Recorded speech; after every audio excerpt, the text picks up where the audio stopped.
Alors le petit dessin va bien. Cette colonie là était orpheline. Donc je lui ai balancé un cadre de couvain ouvert pour qu'elle élève le 4 mai. Et là je la dérange pas, on verra la semaine prochaine ce que ça a donné cette colonie. Je vais lui enlever un cadre de couvain fermé et ouvert pour donner à côté. Elle m'a pas fait de cellule royale, là c'était à 10%. La reine a été vue la dernière fois le 20 avril. C'était un essaim 2018. Hein. Tu vois les essaims. Ça fait pas de miel avant un vrai petit moment. Tiens, d'ailleurs, on va aller voir après la colonie qui a servi à élever. Alors, je te dis pas la colonie éleveuse parce que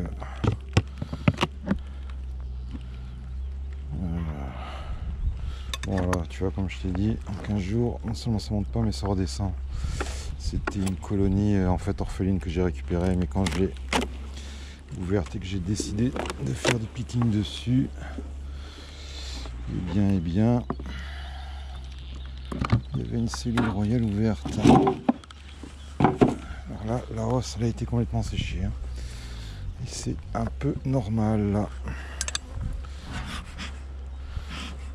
Donc ouais, quand vous faites la récolte, hein, enfin moi je fais ça. Hein. Je laisse vraiment beaucoup. Hein.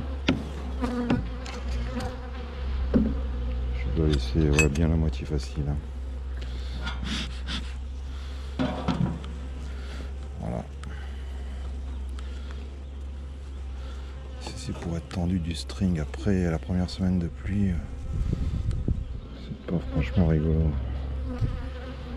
On va pas balancer du candy entre chaque récolte. Hein.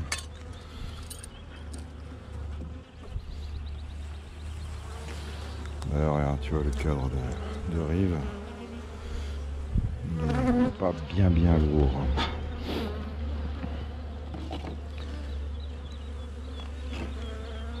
Pas pratique ça.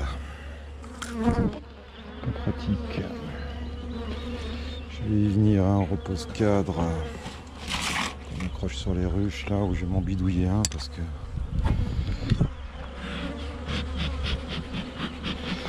Alors ouais, c'est pas les conditions idéales, il commence à pluvioter. Il fait gris, mais bon, j'ai pas le choix, je suis là. Je le fais. Alors, les cadres sont légers. Hein.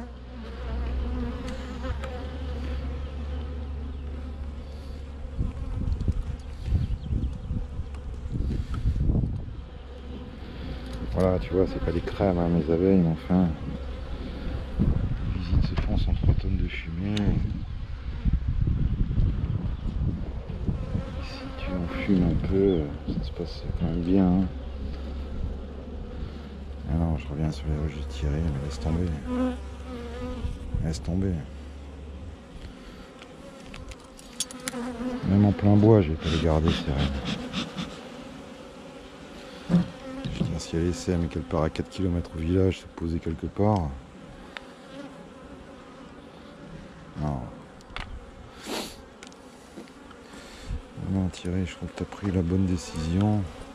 Plutôt que de s'acharner avec ça, à un moment, ça reste un plaisir quand même l'apiculture. Hein, si c'est pour y aller, en me disant combien je vais en ramasser aujourd'hui.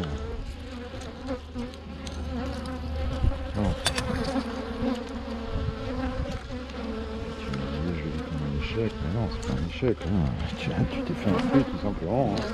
Je pense que on est beaucoup hein, à y passer. Hélas.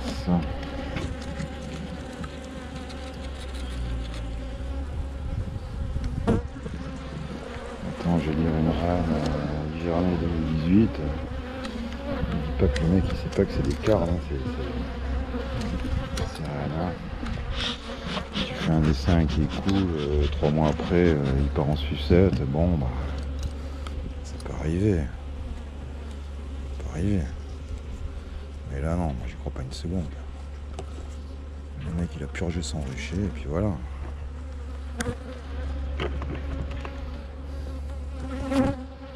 Écoute, c'est pas bien grave, il y a plus grave dans la vie, mais bon.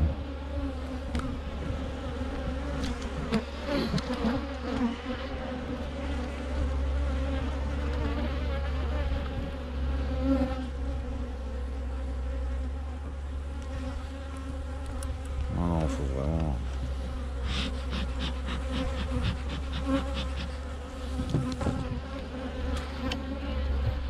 Pas pour les abeilles bisounours, hein, mais je suis pas non plus pour les folles furieuses qui t'attaquent à 30 mètres. Hein.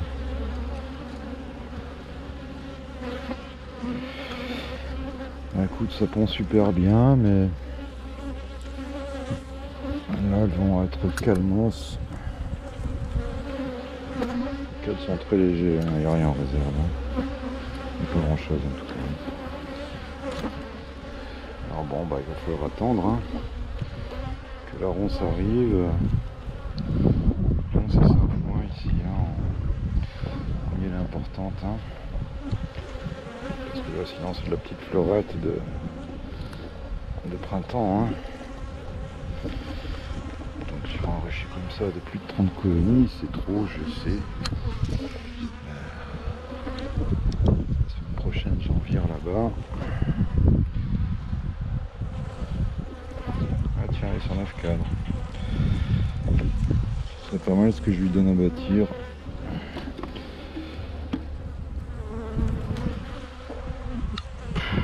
Ouais, vous laissez sur 9 et c'est ce que j'avais dû faire, je pense, laisser sur 9 pour faire du miel avec celle-là. Bon, allez, on va laisser ça. Donc je repousse tout là-bas et puis on ferme.